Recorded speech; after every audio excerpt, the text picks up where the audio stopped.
सुबह का समय था। एक महिला दूध वाली के भेष में अपनी पुरानी बाइक पर दूध के ड्रम बांधकर धीरे धीरे रास्ते पर बढ़ रही थी। देखने वाला कोई भी उसे एक साधारण महिला ही समझता, लेकिन हकीकत कुछ और थी। वो दरअसल एक तेज तरार और ईमानदार आईपीएस अधिकारी अनिता राठौर थी। वो जानबूझकर उस इलाके में पहुंची जहां पुलिस की चेकिंग चल रही थी। वहां तैनात दरोगा रघुनाथ सिंह अपनी वर्दी के घमंड में हर गुजरने वाले वाहन को रोककर चालान काटने का डर दिखाकर रिश्वत वसूल रहा था। जैसे ही रघुनाथ की नजर इस दूध वाली महिला पर पड़ी, उसने बाइक रोक ली और कड़क आवाज में बोला, ओए रुको, ये कैसी बाइक चला रही हो? नंबर प्लेट टूटी हुई है, इंडिकेटर नहीं, हेलमेट भी नहीं पहना, तुम्हारा चालान कटेगा। दूध वाली के भेष में आईपीएस अधिकारी बोली, साहब मैं बहुत गरीब औरत हूँ, रोज दूध बेचकर जैसे तैसे गुजारा करती हूँ, मेरे पास चालान भरने के पैसे नहीं है। ये सुनकर रघुनाथ का चेहरा गुस्से से लाल हो गया। उसने चिल्लाकर कहा, गरीब है तो क्या हुआ? अगर चालान नहीं कटवाना चाहती तो जल्दी से कुछ खर्चा पानी दे दे, हमारी जेब गर्म कर, नहीं तो चालान काट दूंगा। ये कहते हुए उसने महिला की बाइक की चाबी निकाल ली।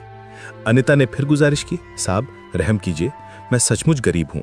लेकिन रघुनाथ पर इसका कोई असर नहीं हुआ। वो अपनी जिद पर अड़ा रहा। अब सवाल यह था कि आखिर एक महिला आईपीएस अधिकारी को दूध वाली का भेष बनाकर वहां आने की क्या जरूरत पड़ी?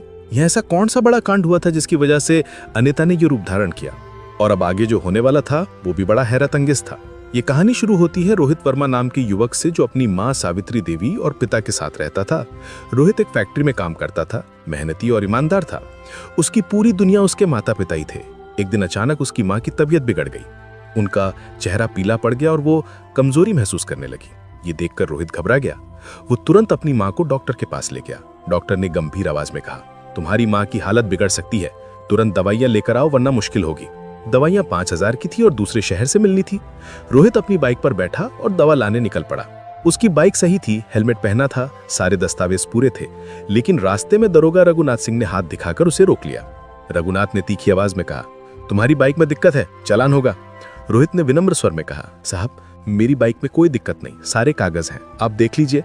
रोहित ने सारे कागजात दिखाए, आरसी, इंश्योरेंस, पोल्यूशन, सब कुछ सही था, हेलमेट भी सिर पर था। लेकिन रघुनाथ ने झूठा बहाना बनाकर कहा, तुम्हारी नंबर प्लेट दूसरे शहर की है, यहां नहीं चला सकते, तुम्हारा चालान कटेगा। रोहित बोला, साहब भारतीय कानून के मुताबिक मैं कहीं भी बाइक चला सकता हूं।